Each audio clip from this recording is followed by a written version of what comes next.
14 वर्षाचा वनवास होता माझ्या प्रभू रामचंद्राला, पण 550 वर्षाचा निरर्थक वनवास, ज्याला काही अर्थ नाही. आणि म्हणून तो निरर्थक वनवास कोण्यातरी एखाद्या व्यक्तीने फक्त आपल्या कुटुंबाचा, प्रपंचाचा विचार न करता, स्नेहाचा विचार न करता, समाजाचा, देशाचा आणि धर्माचा विचार करून जर एक पाऊल त्या दृष्टीने, त्या दिशेने जर उचललं असेल तर त्याच्यासाठी टाळी वाजली पाहिजे. महाराज 22 जानेवारी, गेलेला 22 जानेवारीचा दिवस सुवर्ण अक्षरांनी लिहून ठेवावा असा दिवस होता. 22 जानेवारीला गेलो मी. तिथं गेल्यावर महाराज मी पाहिलं, काय पाहिलं, प्रत्येक हिंदूच्या घरावरती भगवा ध्वज आहे. पर प्रत्येक हिंदूच्या घरावरती फक्त भगवा ध्वज नाही, प्रत्येक हिंदूच्या घरासमोर रांगोळी आहे, प्रत्येक हिंदूच्या घराच्या उंबरट्यावर दिवे आहे. अरे फक्त दिवे नाही तर त्या घरामध्ये, त्या परिवारामध्ये राहणाऱ्या प्रत्येक व्यक्तीच्या मुखावर एकच नाव आहे. काय? अब हर घर में एक ही नाम. दाढ़ी दाढ़ी. अब हर घर में एक ही नाम, एक ही नारा गूंजेगा. जय श्री राम मेरे भारत का बच्चा बच्चा, जय श्री राम बोलेगा मेरा भारत का बच्चा बच्चा, जय श्री राम बोलेगा. हम हिंदू है बब्बर शेर, बब्बर शेर, बब्बर शेर. हम हिंदू है बब्बर शेर, बब्बर शेर, बब्बर शेर. म्हणून तरुणांनो एक सांगेल तुम्हाला, आता आपण या धर्माचा, समाजाचा, देशाचा, प्रमाणाचा आणि देवाचा विचार करणं फार महत्वाचं आहे. गड्या त्या दृष्टीने आपलंही पाऊल पडलं पाहिजे. चला उठा रे उचला भगवा, चला उठा रे उचला भगवा. दैन्याचा संपल, दैन्याचा संपल. आला आला आला आला गड्यानो भगवा वादळ आलं. आला आला आला आला गड्यानो भगवा वादळ आलं.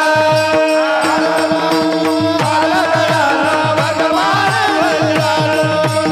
आला आला गड्यानो भगवा वादळ आलं.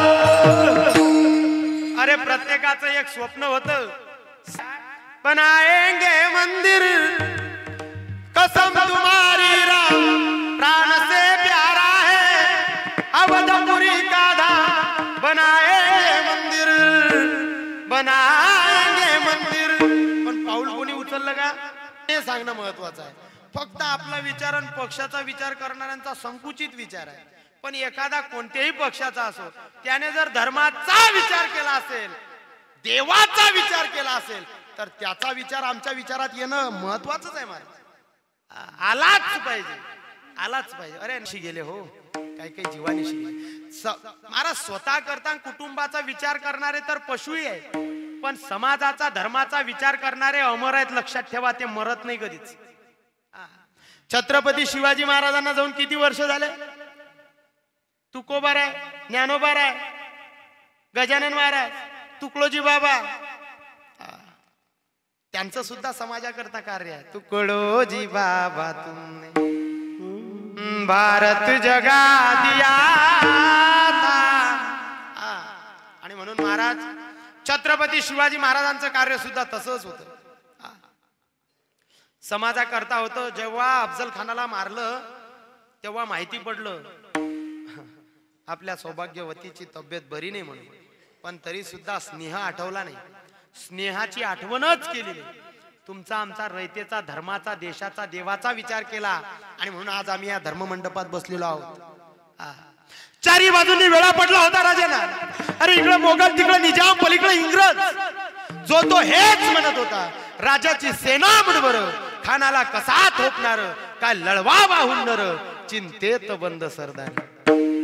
पण आऊसाहेब जिजाऊ होत्या महाराज. छोटी बहून गोपी भाऊ पाहणारी माय नव्हती, त्या आऊसाहेब जिजाऊ होत्या. काय म्हणाल्या? शिवबा केवळ आमचा पुत्र नव्हे, शिवबा केवळ आमचा पुत्र नव्हे तर अवघ्या मराठी जनांचा स्वाभिमान आहे. अरे या मातेने एक पुत्र गमावला तरी 72, पण भ्याळपणे पळून जाऊन मराठी मुलकाचा स्वाभिमान गमावता कामा नये. अशा वाघिणीचा त्यो छावा गनिमाला कसा ठेचावा डोक्यात गणी मी कावा भेटीचा धाडला सांगावा आणि मग तो सांगावा खानानं हसत हसत कबूल केला आणि दिवस ठरला महाराज प्रतापगडच्या पायथ्याशी खान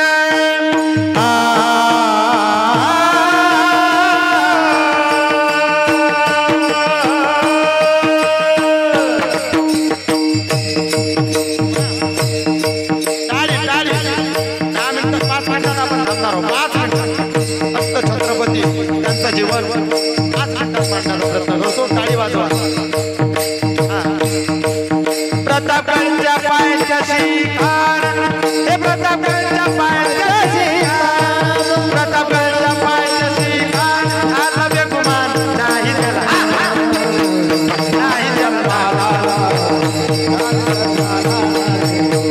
नाही नाही जाणे वसेने करेल काही कल्पना युक्ती करेल काही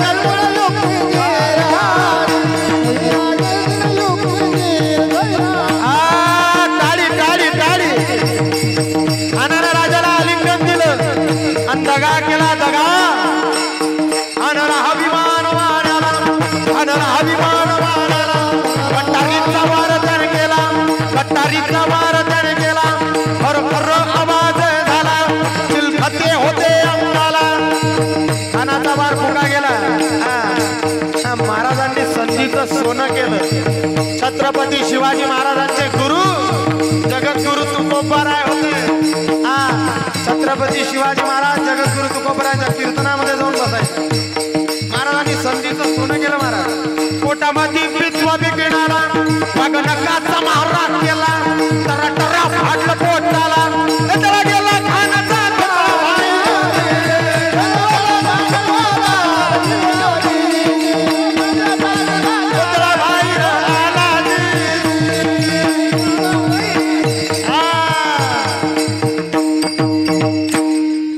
प्रतापगडचे युद्ध झाले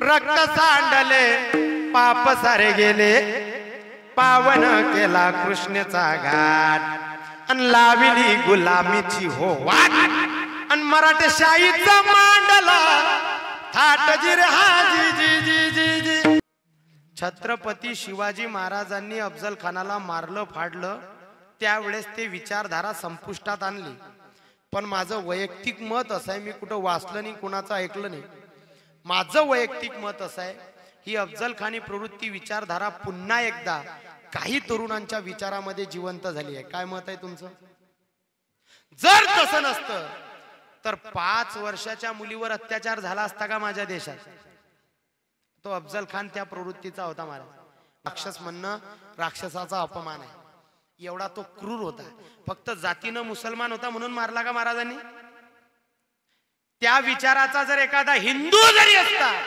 तरी फाडला असता छत्रपतींनी आणि म्हणून ऐका ही जी विचारधारा आहे ही अफजल खानी प्रवृत्ती त्यावेळेस छत्रपतींनी संपुष्टात आणली पण माझं वैयक्तिक मत असं आहे काही तरुणांच्या विचारामध्ये आजही महाराज ती अफजल खानी प्रवृत्ती विचारधारा पुन्हा एकदा जिवंत झाली आहे अरे 5 वर्षाचं काही पेपरला बातमी पाहतो आपण 5 आणि 7 वर्षाच्या मुलीवर अत्याचार होतो अरे मुलं ही देवा घरची फुलं आहे का तरुणांच्या दृष्टीमध्ये भुसा भरलाय एखाद्या झाडाच्या डहाळीला लटकलेलं कवळं फुल आहे हो आणि तिच्यावर महाराज अत्याचार अरे रे काय तरुणांनो विचार करतो काय आपली विचार शून्य झाले बघा आणि म्हणून या काही तरुणांच्या विचारामध्ये ही जी अफजल खानी प्रवृत्ती विचारधारा जिवंत झाली आहे ना या काही तरुणांच्या विचारातील ही अफजल खानी प्रवृत्ती विचारधारा मारण्याचं काम जगाच्या पाठीवर फक्त आणि फक्त वारकरी संप्रदाय करू शकतो तरुणांना सांगेल चल चल चल चल चल उचल चल उचल हत्यार गड्या होऊन हुशार तुला नव्या जगाची आण तुझ्या कामामधून तुझ्या घामामधून निघे नव्या जगाची आस चल मारू जळत उभा फळू खळक आता कशाची भूकन ताण चल उचल हत्यार गड्या होऊन हुशार तुला नव्या जगाची आण तुला नव्या जगाची काय होते भगतसिंग एकुलते एकच होते नेहमी सांगत असतो मी 23 वर्ष 7 महिने 3 दिवसाचं भगतसिंगाचं वय होतं अरे भगतसिंगाला फाशी झाली भगतसिंगाला फाशी झाली. फाशी होण्याच्या 1 दिवस अगोदर गोर गोमटे दिसायला सुंदर तोर तरुण तळपदार भगतसिंगाला फाशी होण्याच्या 1 दिवस अगोदर भगतसिंगाची आई जेलमध्ये भगतसिंगाला भेटायला गेल्या. भगतसिंगांनी आईला पाहिलं, मान खाली घातली. भगतसिंगांनी आईला पाहिलं, मान खाली घातली. भगतसिंगाच्या आईच्या आसवाचा थेंब भगतसिंगाच्या पाठीवरती पडतोय. भगतसिंग वर पाहतात, आई आई तू रडतेस, आई तू रडू नकोस, गाय तू रडू नकोस. अगं हा समाज काय म्हणेल? भगतसिंगाला फाशी झाली, भगतसिंगाची आई रडली होती. तू रडू नकोस गाय, तू रडू नकोस. पण भगतसिंगाच्या आई होत्या, भगत तुला फाशी होते म्हणून नाही रडत बाळा, मी या करता रडते. मला जर तुझ्यासारखे 10 पुत्र असते, 10चे 10 भारत मातेच्या स्वातंत्र्यासाठी फासावर चढवले असते. चंद्रशेखर आझाद, भगतसिंग, काय स्वाभिमान चंद्रशेखर आझादांचा. इंग्रजांच्या हातून मरण्यापेक्षा स्वतःच्या हाताने गोळी तयार केली, स्वतःच्या डोक्यात झाडली. असा स्वाभिमान असलेल्या तरुणांचा हा देश होता. अशा शूरवीरांचा हा देश आहे. आणि म्हणून आजच्या तरुणांनी सुद्धा या दृष्टीने विचार करून एक पाऊल या दिशेने टाकणं फार महत्वाचं झालंय, फार महत्वाचं झालंय. आणि म्हणून तरुणांनो, आजच्या कीर्तनाच्या माध्यमातून सांगेल, छत्रपती शिवाजी महाराजांना आजही आपल्याला मानाचा मुजरा करावा लागते. फक्त त्यांचं अनुकरण बाह्य रंगानं न करता विचाराचं त्यांचं अनुकरण आपण केलं पाहिजे. छत्रपती शिवाजी महाराजांचं अरे का म्हणतो आपण, एकच राजा इथे जन्मला शिवनेरी किल्ल्यावर, सुंदर स्वराज्य निर्माण केले तलवारीच्या धारेवर. रयतेसाठी वार झेलले आपुल्या निधन